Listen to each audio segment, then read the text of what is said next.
Ever since 1977, any sci-fi film set in space featuring intergalactic dogfights or robots has been put in the unfortunate position of being compared to the granddaddy of modern sci-fi blockbusters, Star Wars. In 2014, Marvel hit the jackpot with their surprise hit Guardians of the Galaxy. While many moviegoers praised the film for its fresh take on the aging comic book genre, comparisons to Star Wars were inevitable. Hey, I'm Brendan with Cinematica, and today we're going to be unpacking some of the parallels between Guardians of the Galaxy and Star Wars.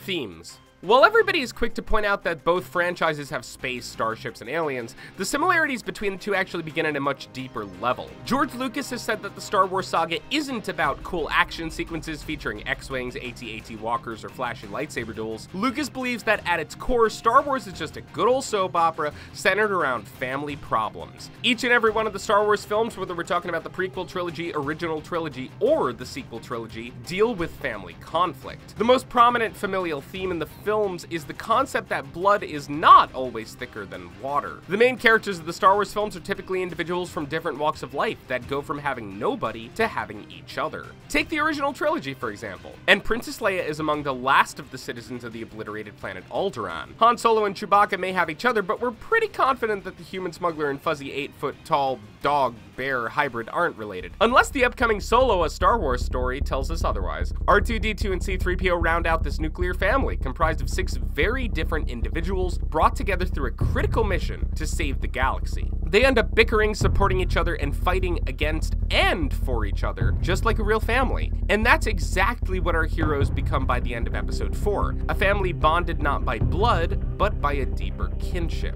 Guardians of the Galaxy brings us a nearly identical scenario. We have Peter Quill, an orphan abducted from Earth and molded by a group of criminals to become a double-crossing thief. Gamora, another orphan who was trained to be the ultimate assassin by the same moon-tossing genocidal maniac that slaughtered her people, Thanos. Drax the Destroyer, a warrior that lost his wife and daughter to Thanos' lackey, Ronan the Accuser. And then there's bounty hunter Rocket Raccoon, a product of illegal experimentation on a lesser life form with no family ties or a background to speak of, save for his best buddy Groot, who's believed to be the only one of his kind as well. Much like Luke Skywalker's crew, the Guardians are brought together by a quest that will ensure the safety of the entire galaxy. By defeating Ronan the Accuser, the Guardians go from being a bunch of misfits to a loving, dysfunctional family. Even if you found the family, there's always that itch to find out where they came from and who their true parents are. The first film from each franchise asks, who is the main character's father? They both drop hints as to who Dad is, but they gotta set up something for the sequel, you know? It should be noted that neither George Lucas nor James Gunn had a clear idea of who the fathers of their respective main characters were around the time they made the first films in their franchises. Originally, Anakin Skywalker and Darth Vader were intended to be separate characters. It wasn't until some last-minute alterations to the script that the characters became one and the same. On the other hand, Guardians writer and director James Gunn was hard at work trying to figure out which Marvel character should be Peter Quill's father.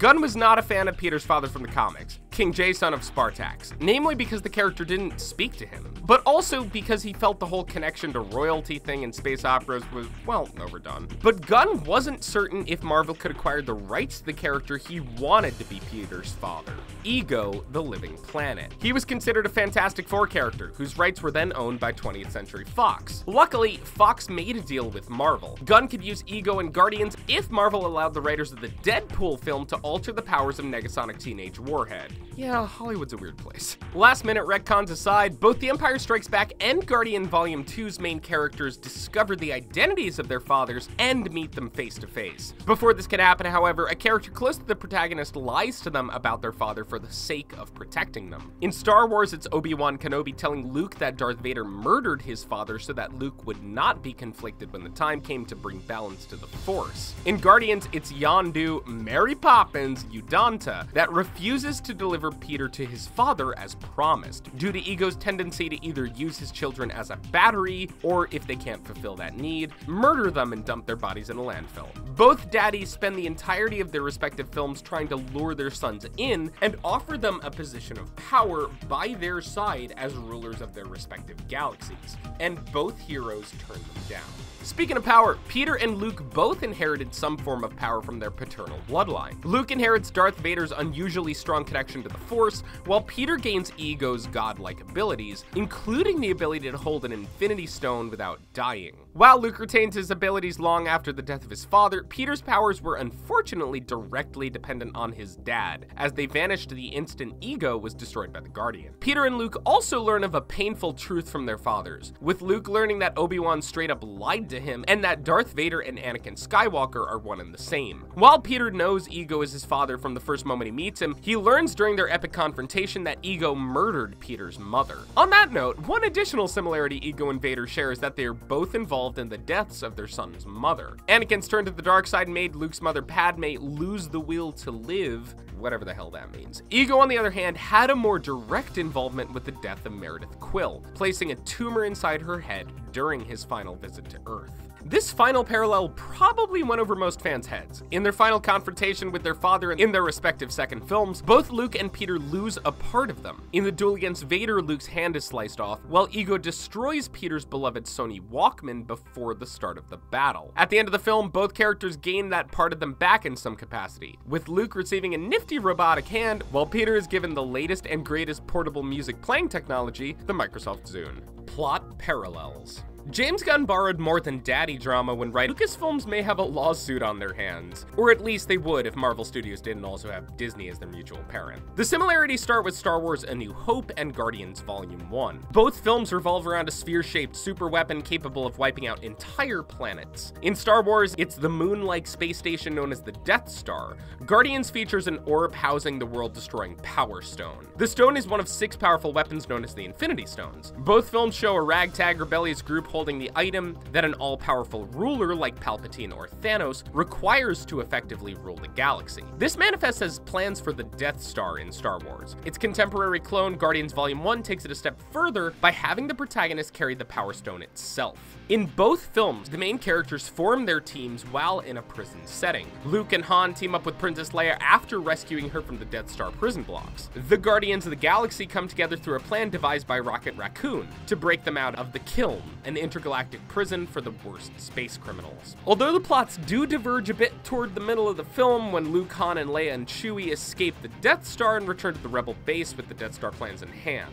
At this point in Guardians, the team has lost the Infinity Stone to Ronan the Accuser. Don't fret, however, the films circle back, regaining their parallels in the final act. Both conclude with the evil empires attempting to obliterate a planet important to the main characters by using the superweapon. The Galactic Empire points the Death Star at the Rebel Academy's headquarters, and Ronan plans to use the Infinity Stone to eradicate the people of Xandar. Of course, our heroes are able to pump the brakes on their dastardly plans, spawning an epic space shootout between two opposing forces. Both enemy plots are foiled by a single shot, with a shot from Rocket's superweapon that shatters Ronan's universal weapon. But wait, there's even more! The two films end with both teams being publicly recognized and rewarded for their heroic acts. In Star Wars, the Rebel heroes receive medals for their bravery. The Guardians receive a refurbished ship from Nova Corps with an added pardon for their previous criminal acts. It's worth noting that during this moment, each movie's lovable alien companion gets ignored during the celebration. Groot doesn't make an appearance because he ostensibly died in the battle, and Chewbacca is missing because I guess the rebellion has some sort of issue with Wookiees? Or because Wookiees don't like medals like the old expanded universe attempted to retcon, but that whole expanded universe initiative was also retconned by Disney, so I guess the answer will remain a mystery until Disney decides to make the inevitable Chewie a Star Wars story. The plot parallels strike back, Volume 2. Guardians is back at it with the parallels in Guardians Volume 2. Both Volume 2 and Empire Strikes Back kick off with the heroes provoking a fearsome military retaliation from their enemies. In Star Wars, it's the Galactic Empire, while in Guardians, it's the Sovereigns. Of course, our heroes narrowly escape their foes, causing them to be split into two different groups. Luke and R2-D2 take an X-Wing to Dagobah, while Han, Leia, Chewbacca, and C-3PO run from the Empire in the Millennium Falcon. In Guardians 2, Peter, Gamora, and Drax go with Ego to his planet, while Rocket, Groot, and Nebula stay behind to repair the ship. After escaping, the evil Empire enlists the help of a third party to hunt down our heroes. The Empire hires bounty hunters to track the Millennium Falcon, while the Sovereigns hire Yondu's Ravagers to help capture the Guardians of the Galaxy. Despite their best efforts, the half of the team being hunted or captured by the hired guns. Unfortunately for the crew of the Millennium Falcon, they're brought straight to the Empire, while Rocket and Groot are fortunate enough to take advantage of a mutiny amongst the Ravagers, which gives them a chance to escape. The other major plot point in the films revolves around our heroes learning about their origins and discovering what they're truly capable of.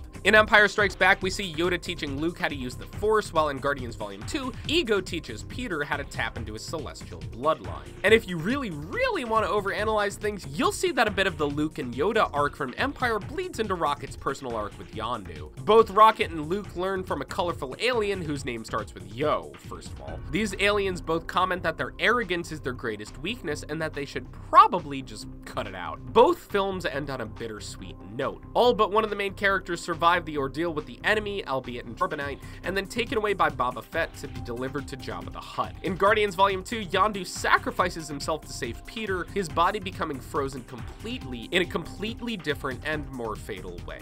And both Empire and Volume 2 end with a similar setting. Our heroes look out of the window of a spacecraft, pondering when the next movie will come out and what the box office will look like. So what do you think? Do you agree that Guardians of the Galaxy and Star Wars are basically the same movie, or are we way off? Sound off in the comments. Until next time, I'm Brendan with Cinematica. Make sure to subscribe for more videos on your favorite movies and TV series, and hit the bell icon to become part of the notification squad.